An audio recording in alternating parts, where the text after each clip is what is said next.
Hello everyone, welcome to dream success classes.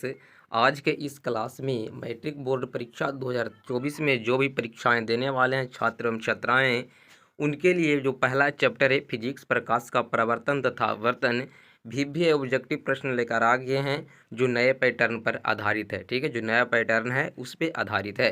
तो चलिए video को स्टार्ट करते हैं। तो पहला आपका जो प्रश्न है, प्रकाश की किरण गमन करती है। बताइए कि प्रकाश की किरण किस रेखा में गमन करती है। ठीक है, तो जो प्रकाश की किरणें हैं वो हमेशा सीधी रेखा में गमन करती है, इसलिए राइट आंसर बिल्कुल ये आपका सही हो जाएगा। आप इसका स्क्रीनशॉट लेते चलिए या आप नोट करते चलिएगा। चलिए अगला प्रश्न की ओर चलते हैं कि प्रकाश का वेग न्यूनतम होता है। ठीक है, प्रकाश का वेग न्यूनतम किस में होता है? तो कांच में होता है सबसे कम। ठीक है, प्रकाश का वेग सबसे कम किस में होता है? कांच में होता है। अगर आपसे पूछा जाए कि प्रकाश का वेग अधिक होता है किस में, तो आप निर्वात में मार दें। ठीक है, ये आप ध्यान रखिएगा। चलिए अब अगला प्रश्न की ओर कि मोटर गाड़ी के चालक के सामने लगा रहता है। ठीक है, मोटर गाड़ी के चालक के सामने कौन सा दर्पण लगा रहता है? तो आपको बता दें कि मोटर गाड़ी के चालक के सामने उत्तल दर्पण लगा रहता है। क्या लगा रहता है? उत्तल दर्पण। इसलिए राइट आंसर बिल्कुल बी आपका सही हो जाएगा। चलिए अब अगला प्रश्न की ओर कि मोटर कार के हेडलाइट में किसका प्रयोग होता है? तो मोटर कार के हेडलाइट है, ध्यान से यहाँ पे आप मेजर कीजिएगा कि यहाँ पे हेडलाइट है, मोटर कार के हेडलाइट। ठीक है, तो मोटर कार के हेडलाइट में आपका अवतल दर्पण का प्रयोग किया जाता है। चलिए अब अगला प्रश्न की ओर कि समतल दर्पण द्वारा बना प्रतिबिंब होता। ठीक है, जो समतल दर्पण है उसमें किस प्रकार का प्रतिबिंब बनता है? तो इसका जो राइट आंसर हो जाएगा बिल्कुल बी सही हो जाएगा, काल्पनिक बनता है। कैसा बनता है? काल्पनिक बनेगा। चलिए अब अगला प्रश्न की ओर कि लेंस की क्षमता का एसआई मात्रक होता है। बताइए लेंस की क्षमता का एसआई मात्रक क्या होता है? तो लेंस की क्षमता का एसआई मात्रक क्या होता है? डाईऑप्टर। क्या? डाईऑप्टर या प्रति मीटर। ठीक है, डाईऑप्टर या प्रति मीटर। चलिए अगला प्रश्न की ओर चलते हैं कि प्रकाश के किरणों के समूह को कहते हैं। बताइए प्रकाश के किरणों के समूह को क्या कहते हैं? तो इसका जो राइट आंसर हो जाएगा वो बिल्कुल आपको बी सही हो जाएगा, किरण पुंज। प्रकाश की किरणों के समूह को क्या कहते हैं? किरण पुंज कहते हैं। चलिए अब अगला प्रश्न की ओर उत्तल लेंस को कहते हैं। बताइए कि उत्तल लेंस को और कौन सा लेंस कहा जाता है? ठीक है, बहुत इंपॉर्टेंट प्रश्न है। ठीक है, तो उत्तल लेंस को अभिसारी लेंस कहा जाता है। क्या कहा जाता है? अभिसारी लेंस। चलिए अब अगला प्रश्न की ओर कि अवतल लेंस को कहते हैं। ठीक है, तो अवतल लेंस को क्या कहेंगे? अपसारी लेंस कहेंगे। ठीक है, उत्तल लेंस को अभिसारी लेंस और अवतल लेंस को अपसारी लेंस कहेंगे। चलिए अब अगला प्रश्न की ओर यहाँ आपको बताया गया है कि निम्न में से कौन सा पदार्थ लेंस बनाने के लिए प्रयुक्त नहीं किया जा सकता है? मोस्ट भैया इंपॉर्टेंट प्रश्न है। ठीक है, तो इसका जो राइट आंसर हो जाएगा वो बिल्कुल आपको डी सही हो जाएगा, मिट्टी। ठीक है, लेंस बनाने के लिए मिट्टी का प्रयोग नहीं किया जाता है, मिट्टी या पारा। ठीक है, पारा भी रहेगा तो इसको पारा आंसर हो जाएगा। चलिए अगला प्रश्न की ओर कि किस दर्पण से हमेशा वस्तु से छोटा प्रतिबिंब होता है? ठीक है, किस दर्पण से? बताइए, यानी किस दर्पण में वस्तु का सबसे छोटा प्रतिबिंब बनता है? तो उसका जो राइट आंसर हो जाएगा उत्तल हो जाएगा। क्या हो जाएगा? उत्तल। जैसे उत्तल देखिए, उत्तल भी छोटा शब्द से बना हुआ है और अवतल बड़ा, तो अब कौन हो जाएगा? छोटा शब्द वाला छोटा वस्तु का प्रतिबिंब बनाएगा, यानी कि राइट आंसर बिल्कुल बी सही हो जाएगा, उत्तल। ठीक है, चलिए अब अगला प्रश्न की ओर कि किस दर्पण से वस्तु का बड़ा प्रतिबिंब बनता है? तो बड़ा प्रतिबिंब किस में बनता है? अवतल दर्पण में बनता है। ठीक है, अवतल दर्पण में क्या बनता है? वस्तु से बड़ा प्रतिबिंब बनता है। चलिए अब अगला प्रश्न की ओर कि प्रकाश की परावर्तन के कितने नियम हैं? ठीक है, तो जो प्रकाश के परावर्तन है उसको कितने नियम है? तो दो नियम है, प्रकाश के परावर्तन के दो नियम है। चलिए अब अगला प्रश्न की ओर कि फोटोग्राफी कैमरा का अभिदृश्यक होता है। ठीक है, फोटोग्राफी कैमरा का अभिदृश्यक में क्या होता है? उत्तल लेंस, अवतल लेंस या अवतल दर्पण या उत्तल लेंस होता है। तो इसका जो राइट आंसर हो जाएगा बिल्कुल ए सही हो जाएगा, उत्तल लेंस। ठीक है, फोटोग्राफिक कैमरा का भी दृश्य कैसा होता है? उत्तल लेंस होता है। तो अभी तक वीडियो को लाइक नहीं किए हैं तो प्लीज़ वीडियो को लाइक कर दीजिए और साथ ही चैनल को सब्सक्राइब कर दीजिए, क्योंकि जब भी मैं वीडियो अपलोड करूं आपका नोटिफिकेशन के माध्यम से मिल जाए और आपका क्लास लगातार स्टार्ट रहे। तो चलिए अगला प्रश्न की ओर कि साइड मिरर के रूप में प्रयुक्त होता है। ठीक है, साइड मिरर के रूप में प्रयुक्त कौन होता है बताइए। तो साइड मिरर के रूप में आपको उत्तल दर्पण होता है। क्या होता है? उत्तल दर्पण। चलिए अब अगला प्रश्न की ओर चलते हैं कि सरल सूक्ष्मदर्शी में किसका उपयोग होता है। ठीक है, तो सरल सूक्ष्मदर्शी है उसमें आपको उत्तल लेंस का उपयोग होता है। ठीक है, सरल सूक्ष्मदर्शी में उत्तल लेंस का उपयोग होता है।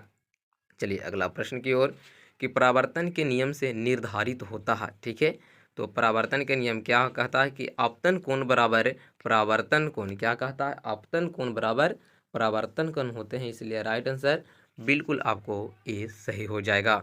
चलिए अगला प्रश्न की ओर कि काल्पनिक प्रतिबिंब होता है। ठीक है, तो जो काल्पनिक प्रतिबिंब होता है वो हमेशा सीधा होता है, इसलिए राइट आंसर बिल्कुल ही सही हो जाएगा। चलिए अब नेक्स्ट प्रश्न की ओर चलते हैं कि लेंस में मुख्य फोकस की संख्या कितनी होती है। ठीक है, तो लेंस में मुख्य फोकस की संख्या कितनी होती है? 2 होता है। कितना? 2। बहुत इंपॉर्टेंट प्रश्न है कि लेंस में मुख्य फोकस की संख्या कितनी होती है? 2 होती है।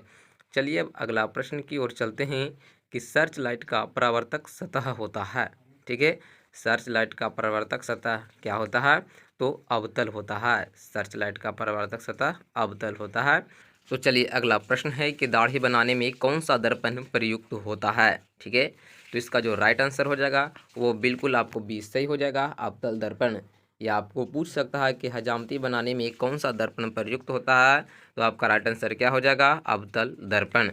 चलिए अब अगला प्रश्न की ओर कि प्रकाश के अपवर्तन के कितने नियम हैं। ठीक है, तो प्रकाश के अपवर्तन के कितने नियम हैं? 2 नियम हैं, इसलिए राइट आंसर बिल्कुल आपका बी सही हो जाएगा। चलिए अब अगला प्रश्न की ओर कि किसी माध्यम के अपवर्तनांक का मान होता है। बताइए, किसी माध्यम के अपवर्तनांक का मान कितना होता है? तो साइन आई बटा साइन आर, इसलिए राइट आंसर बिल्कुल ए आपका सही हो जाएगा। चलिए अगला प्रश्न की ओर कि गोलीय दर्पण में फोकसांतर एवं वक्ता त्रिज्या के बीच संबंध है। ठीक है, तो गोलीय दर्पण में फोकसांतर को एफ और वक्ता त्रिज्या को आर से सूचित किया जाता है, इसलिए क्या हो जाएगा? आर बराबर 2f। क्या हो जाएगा? आर बराबर 2f या एफ बराबर आर बटा 2। ठीक है, इसको जब क्रॉस मल्टीप्लिकेशन करिएगा तो क्या हो जाएगा? आर बराबर 2f तो है, लेकिन एफ बराबर क्या हो जाएगा? आर बटा 2। ठीक है, दोनों में से कोई भी ऑप्शन रह सकता है। चलिए अब अगला प्रश्न की ओर कि सोलर कुकर में प्रयोग किया जाता है। ठीक है, सोलर कुकर में कौन से दर्पण का प्रयोग किया जाता है? ठीक है, तो सोलर कुकर में आपका अवतल दर्पण का प्रयोग किया जाता है। ठीक है, सोलर कुकर में अवतल दर्पण का प्रयोग किया जाता है। चलिए अगला प्रश्न की ओर कि उत्तल लेंस में बना प्रतिबिंब होता है। बताइए, उत्तल लेंस में जो प्रतिबिंब बनता है वो किस प्रकृति का बनता है? तो इसका जो राइट आंसर हो जाएगा वो बिल्कुल आपका 20 सही हो जाएगा, वास्तविक और उल्टा। ठीक है, उत्तल लेंस में बना प्रतिबिंब कैसा होता है? वास्तविक और उल्टा बनता है। चलिए अगला प्रश्न की ओर कि इनमें से कौन सा दर्पण सूत्र है। यहाँ पे आपको बताना है कि इनमें से कौन है वो दर्पण सूत्र है। तो दर्पण सूत्र क्या होता है? 1/v प्लस 1/u बराबर 1/f होता है। ठीक है, फिर से सुन लीजिए, दर्पण सूत्र क्या होता है? 1/v प्लस 1/u बराबर 1/f होता है। चलिए अब अगला प्रश्न की ओर चलते हैं कि निर्वात में प्रकाश की चाल क्या होता है। चाल की जगह आपको वेग भी रह सकता है। ठीक है, तो निर्वात में प्रकाश की चाल या वेग कितना होता है? 3 × 10⁸ मीटर पर सेकंड होता है। ठीक है, मीटर प्रति सेकंड। तो चलिए अब अगला प्रश्न की ओर चलते हैं कि दंत विशेषज्ञ मरीजों के दांतों का बड़ा प्रतिबिंब देखने के लिए किस दर्पण का उपयोग करते हैं। ठीक है, जो दंत विशेषज्ञ होते हैं, जो दांत वाले डॉक्टर होते हैं, वो दांत को बड़ा प्रतिबिंब देखने के लिए कौन सा दर्पण प्रयोग करते हैं? तो अवतल दर्पण प्रयोग करते हैं, क्योंकि जो अवतल दर्पण में है वो वस्तु का प्रतिबिंब उसके वास्तविक आकार से बड़ा बनता है। ठीक है, चलिए अब अगला प्रश्न की ओर चलते हैं कि पतले लेंस की आवर्धन क्षमता होती है। ठीक है, तो पतले लेंस की जो आवर्धन क्षमता होती है वो मोटे लेंस की तुलना में कम होती है। ठीक है, क्या लिखेंगे? कम। चलिए अब अगला प्रश्न की ओर कि किस उत्तल लेंस का फोकसांतर 50 सेंटीमीटर है, तो उसकी क्षमता क्या होगा। ठीक है, किसी उत्तल लेंस का फोकसांतर, जैसे कि आपको बता दें कि इसका जो राइट आंसर हो जाएगा वो +2D हो जाएगा। लेकिन क्यों होगा वो आपको बताते हैं। जैसे कि कोई भी लेंस है, ठीक है, तो लेंस की क्षमता बराबर यानी कि P बराबर क्या होता है, 1/F होता है। क्या होता है, 1/F होता है, जो वो क्या होता है, सेंटीमीटर में होता है। चलिए, तो क्या हो जाएगा, ऊपर जो ये सेंटीमीटर है लेकिन ऊपर जो आपको रहता है वो मीटर में रहता है, ठीक है। तो मीटर में क्या हो जाएगा, 100 सेंटीमीटर बटा 50। इसको जब डिवाइड करिएगा तो कितना हो जाएगा, 2 हो जाएगा, ठीक है। क्या हो जाएगा, 2 जब हो जाएगा तो जैसे जानते हैं कि उत्तल लेंस का जो फोकसांतर होता है, ठीक है, तो उसकी जो क्षमता होती है उत्तल लेंस की क्षमता को क्या होता है, डायोप्टर। इसीलिए क्या हो जाएगा, +2 डायोप्टर, ठीक है। जैसे उत्तल लेंस का क्षमता धनात्मक होती है। चलिए अब अगला प्रश्न की ओर, कि उत्तल लेंस की क्षमता होती है तभी बताएं क्या होता है, धनात्मक होता है। उत्तल लेंस की क्षमता धनात्मक। चलिए अगला प्रश्न है कि अवतल लेंस की क्षमता होती है, तो अवतल लेंस की क्षमता क्या होती है, ऋणात्मक होती है, ठीक है। वीडियो आपको कैसा लगा कमेंट करके बताइए, और साथ ही वीडियो को लाइक और चैनल को सब्सक्राइब जरूर कर लीजिएगा।